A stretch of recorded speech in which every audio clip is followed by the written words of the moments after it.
네, 지금 관심 가져야 할 산업과 이슈에 대해서 살펴보는 비즈 인사이트 시간입니다. 오늘은 엄경아 신영증권 연구위원 나와주셨습니다. 어서 오십시오. 반갑습니다. 네, 상반기 내내 조선주가 시장을 이끌었습니다. 하반기에는 어떤 모습을 보여줄까요? 브리핑 먼저 듣고 오도록 하겠습니다. 권미정 캐스터가 준비하고 있습니다. 네, 올해 상반기 증시에는 여러 주인공들이 등장했습니다. 조선과 방산, 원전, 그리고 대선이 막을 올리면서 AI 소프트웨어와 신재생, 그리고 가상화폐 관련주들까지 정말 화려한 라인업이었죠. 하지만 그 무대의 중심, 상반기의 원톱 주인공은 단연 조선이었습니다. 이 조선은 과연 하반기에도 주연 자리를 꿰찰 수 있을까요? 세계 조선사를 중심으로 살펴보시죠. 기업들의 상반기 주가 흐름부터 볼 텐데요. 지난해 12월부터 가파르게 상승하던 주가, 올해 들어서도 49%, 거의 50% 가까이, 하나오션은 133%, 삼성중공업은 44% 급등하면서 스포트라이트를 한눈에 받았습니다. 대선 정책주들이 강세를 보였던 근 한 달 사이에도 각각 8%, 13%, 17%의 강세를 보이면서 이 정책주 랠리에도 빠지지 않고 상승세를 보여줬었죠. 이렇게 정책 수혜주의 급등세에 조선주에 대한 시장의 관심은 줄어들었지만 이 조선주는 계속해서 자신의 고점을 잘 지켜나갔습니다. 이번 주에는 조선 3사 모두 45만 8천 원, 현대중공업의 경우, 그리고 삼성중공업은 18,200원, 하나옵션은 9만 5,800원을 기록하면서 역사적인 신고가를 경신해 나가는데요. 다만 삼성중공업 같은 경우는 다소 아쉽게도 이번 주 4조 8천억 원 규모의 러시아 프로젝트 계약이 해지됐다는 소식을 전하면서 KB투자증권은 투자 의견을 한풀 꺾어서 홀드 등급으로 하향했습니다. 2분기 실적도 시장 예상치를 하회할 것이다. 이런 좀 아쉬운 예측을 하여내면서 목표 주가는 17,000원에서 18,000원으로 상향 조정하면서도 투자 의견은 전일 종가 대비 상승 여력이 제한적이라면서 투자 의견은 기존 매수에서 홀드로 하향하는 모습이었습니다. 증권사들이 본 하반기 조선주 전망은 어떨까요? 너무 올랐다는 점을 우려하지는 않을까요? 5월 말부터 6월 초에 많은 증권사들이 조선주 하반기 전망을 내놨는데요. 공통적으로 말하고 있는 부분을 제가 노란색으로 표시를 해봤습니다. 보시죠. 이 사이클 끝이 안 보인다. 사이클 길게 이어질 것이다. 그리고 업사이클을 넘어서서 이제는 뉴사이클이다라는 이야기했고요. 또 정책과 수주 모멘텀이 계속될 것이다. 주센주의 차별화가 계속 이어질 것이다. 이런 이야기도 내놓고 있습니다. 증권사들이 하나같이 이렇게 밝게 조선사들의 하반기를 전망하고 있는데요. 과연 하반기에도 조선사들의 랠리는 계속해서 이어질 수 있을까요? 함께 살펴보시죠. 네, 브리핑 보고 오셨고요. 좀 더 깊은 이야기로 들어가 보겠습니다. 위원님, 이스라엘과 이란의 무력 충돌이 지금 지속이 되고 있고요. 일부 해운사들이 호르무즈 해협을 우회하는 움직임을 보이고 있다라고도 전해지는데 호르무즈 해협 봉쇄 가능성에 대해서는 어떻게 보십니까? 저희는 아주 없다고 생각하지는 않는 상황인데요. 호르무즈 해협은 일반적으로 봤을 때는 좀 탱커 시황이랑 좀 연계가 많이 되어 있는 그런 해협입니다. 저희가 이제 수에즈 운하에 문제가 생겼다거나 아니면 파나마 운하에 문제가 생길 때 이제 컨테이너 선사들의 업항에 등락에 좀 많은 영향을 줄 거라고 많이들 생각을 하는데요. 호르무즈 해협 같은 경우는 탱커 시장에 좀 영향을 많이 주는 업항을 보이는 지역이기 때문에 우리나라에 상장된 해운사로는 아마 이 업항을 느끼시기에 적합한 회사는 없을 것으로 생각을 할 수 있을 만한 상황이고요. 탱커 시장의 혼란을 가져오게 되면 어찌 되었건 저희가 운송 루트가 꼬이는 거에 해당이 되기 때문에 해운사들 같은 경우는 공통적으로 운송 루트가 꼬여서 만약에 다른 쪽으로 우회를 해서 가야 된다라고 한다면 화주에게 아마 전가시키는 방식을 취하게 될 것이고 운송의 복잡도가 올라간다라는 것은 저희가 선박 산업에서 크게 악재로 해석할 필요는 없는 그런 부분이라고 보시면 될 것 같습니다. 네, 최근에 미국 무역대표부가 중국의 해운과 조선업 제재 수정안을 발표를 했습니다. 이번 수정안에서 우리는 어떤 점을 눈여겨보면 좋을까요? 저희가 네. 작년부터 뭔가 제재를 가하겠다라고 네. 얘기를 하고 후행적으로 보면 항상 그게 완화가 되어서 다시 발표가 되는 네, 지금 네. 모양새를 보실 수가 있는데요.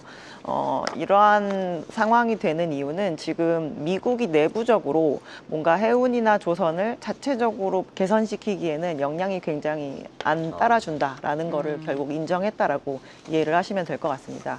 작년부터도 이제 중국에서 만든 배들이 미국에 들어오게 되면 뭔가 수수료를 굉장히 많이 부과하겠다라고 얘기했다가 그 부분을 완화를 시키기도 하고 미국에서 직접적으로 수출하는 화물에 대해서 미국에서 만든 배에다가 실어야 되는 그 비율을 좀 책정을 하려고 했었는데 실질적으로 그게 몇 년 안에 해결이 될 거라고 보기가 어렵다라는 이제 결론을 내린 것 때문에 이러한 제재가 발표가 되는 거라고 보시면 될 것 같고요. 그래서 우리나라 조선 업체나 뭐 해운 업체에게 주는 영향이라고 한다면 결국에는 미국이 내부에서 해결이 안 되니까 바깥에 손을 빌려야 될 수밖에 없겠구나라고 저희가 결론을 내릴 수가 있고 지금 저희가 선박 시장에서 어쨌든 활발하게 그 참여를 하고 있는 국가 중에 하나가 한국이기 때문에 한국의 조선 업체들에게 기회가 좀 될 부분이 있겠구나라고 생각하시면 될 것 같습니다. 네, 미국의 중국 제재는 한국의 기회가 될 수 있다는 점 다시 한번 좀 확인을 해주셨고요. 이재명 대통령이 후보 시절부터 K조선 르네상스를 앞세우면서 뭐 조선업을 전략산업으로 탈바꿈시키겠다라고 선언을 했는데요. 신정부의 조선과 해양 관련 정책들 어떻게 보고 계십니까? 먼저 민간 상선에 해당하는 조선 쪽에 대해서는 지금 조선 업체들이 가장 중요하게 생각하는 저희가 친환경 기술의 선두에 나서게끔 해야 된다라고 네. 하는 그 방향성 그리고 해양 방산 같은 경우도 이제 MRO나 해외로의 수출 방산을 조금 비중을 늘리겠다라고 하는 그 큰 틀의 정책은 뭐 지금 워낙 조선 업체들이 알아서 굉장히 중요하게 생각하는 부분이기 때문에 저희는 방향성은 좀 같이 한다라고 보고 있고요.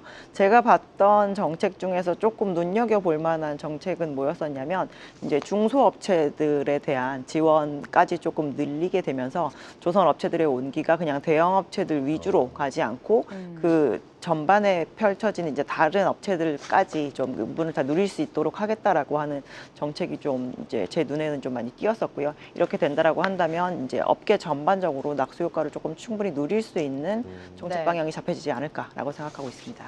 사실 그동안 조선주가 상승 랠리를 이어온 이후에는 그 중심에는 트럼프가 있었던 것 같습니다. 미국과 한국 간의 조선업 협력에 대한 기대감이 시장에서 계속해서 부각이 되고 있는데 어디까지 좀 예상을 하고 계십니까?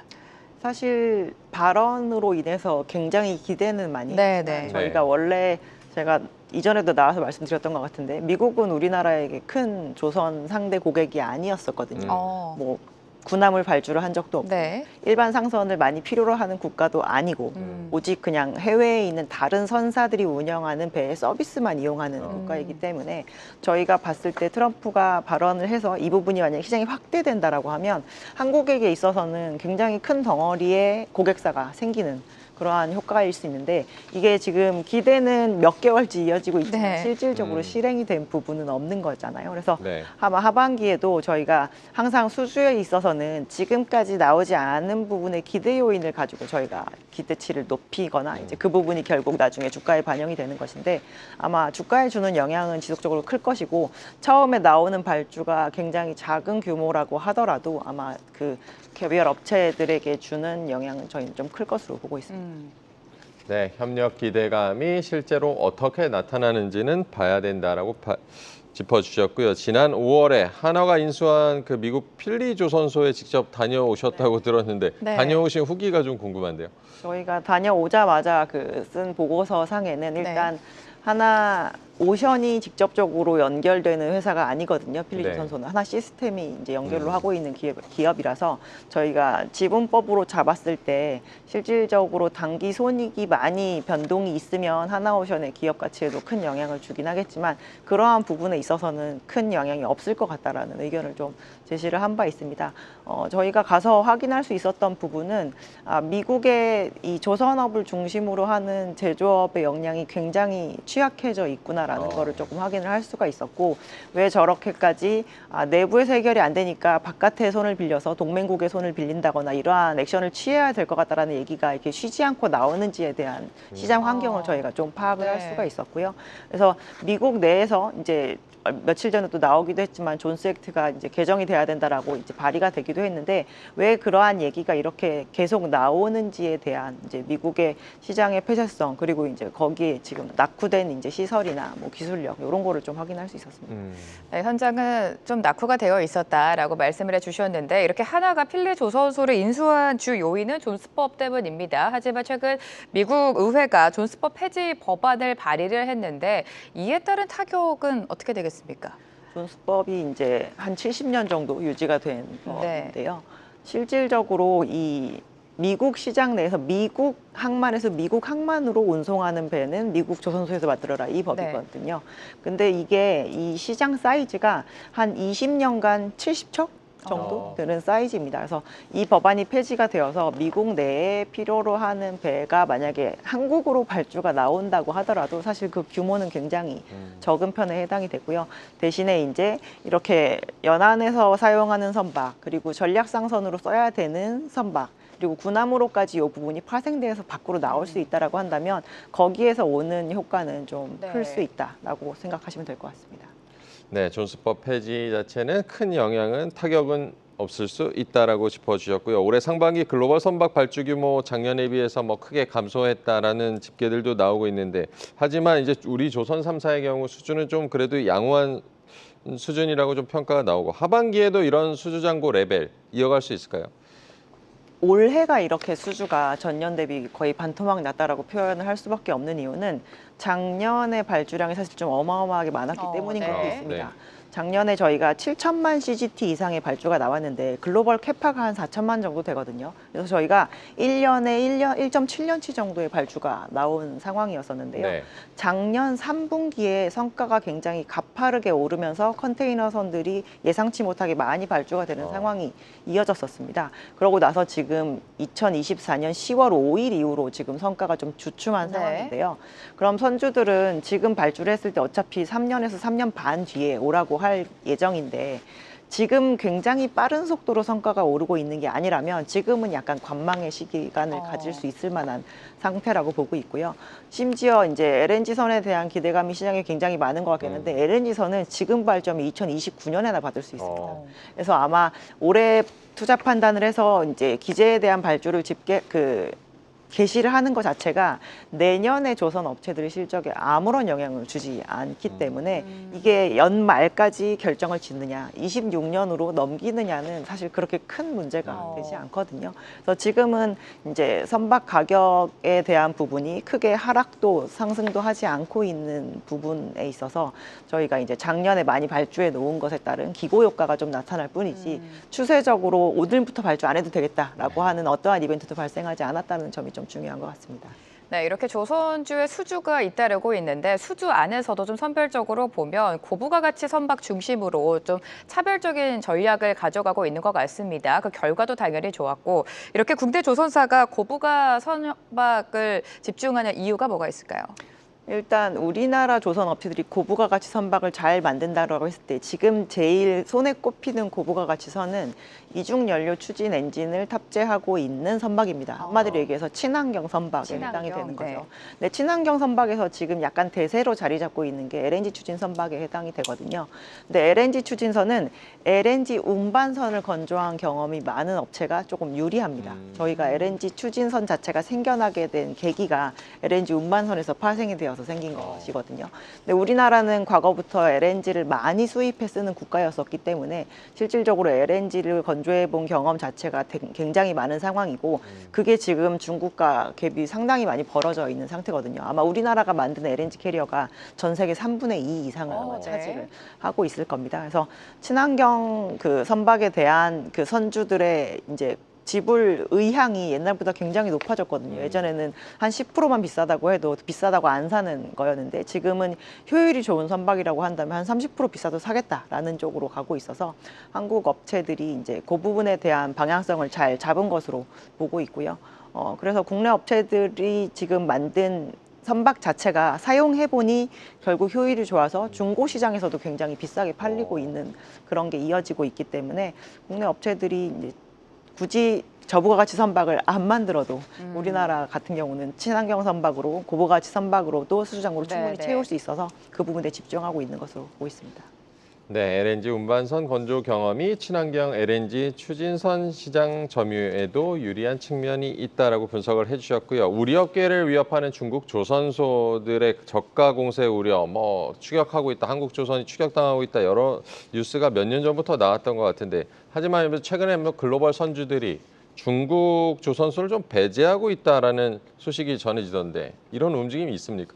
그거는 단기적으로 나온 뉴스 중에서 그렇게 해석하는 거는 저는 약간 한국에 유리한 해석이었다라고 생각을 하고 있고요. 네. 2024년 하반기에 수주를 실제로 조금 많이 받은 국가는 중국입니다. 중국이 굉장히 그때 잔고를 뒤로 많이 늘리면서 받아서 지금 현재 기준으로 2025년 상반기 기준으로는 사실 한국의 조선 업체들의 선표가 조금 더 유리했을 거예요. 그러니까 조금 더 빨리 받을 수 있다거나. 그래서 그런 게 좀 한국으로 몰리면서 얼마 전에 미국이 중국을 제재하기 시작하더니 한국으로 발주가 몰려오네라고 생각을 하시는 것 같은데 실질적으로 저희는 그 부분은 조금 단기적으로 이유가 있었다라고 생각을 하고 있고요. 아마 그래도 이 선박 시장에서는 저희가 10만 척의 배들을 운영하고 있는 선주들이 있고 배는 글로벌리 경쟁을 해야 되기 때문에 저희가 어쨌든 싸고 효율적인 선박으로 몰리는 것이 너무 당연합니다. 그래서 네. 아마 저부가치 선박에 대한 이제 그냥 일반적인 화물선에 대한 중국 발주는 저희는 계속 될 거라고 보고 있고요. 그러한 측면에 있어서 지금 우리가 2025년 상반기에 만약에 수주를 잘했다라고 한다면 하반기에는 또 중국이 잘 받을 수도 있다고 생각하고 있습니다.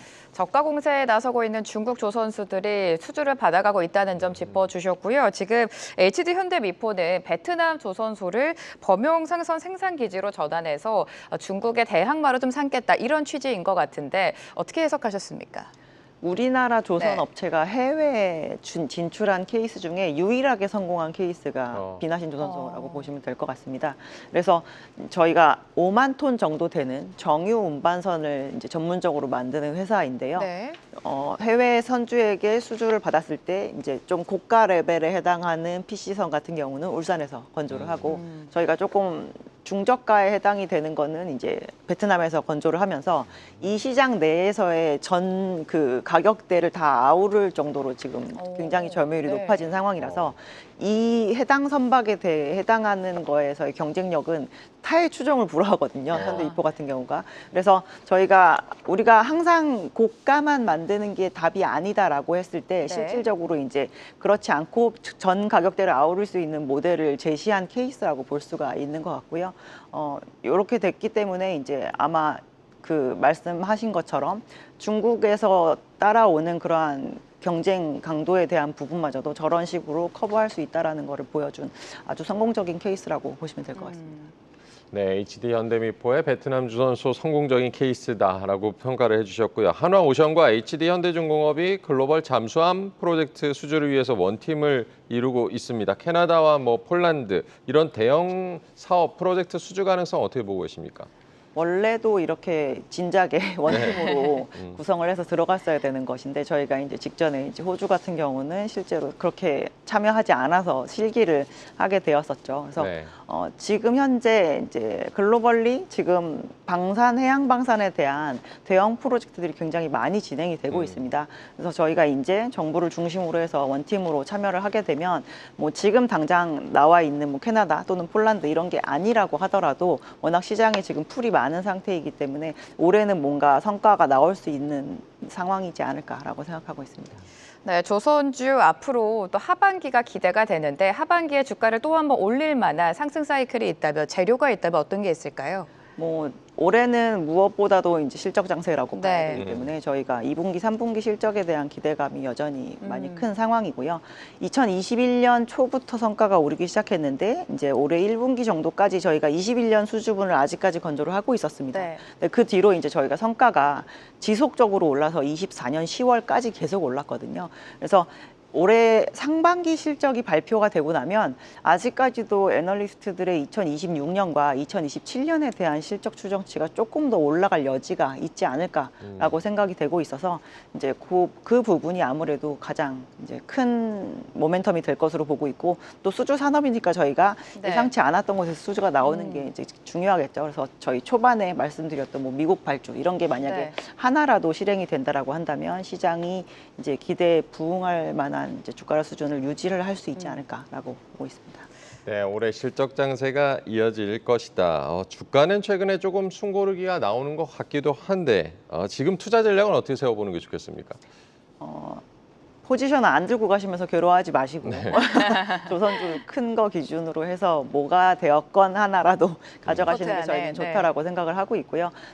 여러 번 말씀드렸던 것 같긴 한데 조선은 어느 한 선종만 집중적으로 계속 업황이 좋을 수는 없습니다. 결국 돌아가면서 그 부분에서 이제 고객사의 물량이 나올 텐데, 지금은 뭐 누가 방산 제일 잘해요, 누가 컨테이너 제일 잘해 이렇게 물어보시면서 여기저기 왔다 갔다 하실 전략을 세우면 굉장히 좋긴 하겠지만 그게 맞추기 굉장히 쉽지 않거든요. 그래서 현 시점에서 만약에 포지션이 너무 없는데 뭐를 사야 될까라고 보면 그 중에서 지금 현재 기준으로 가장 싼 거를 사서 기다리는 게 저희는 현명한 방법이라고 생각합니다.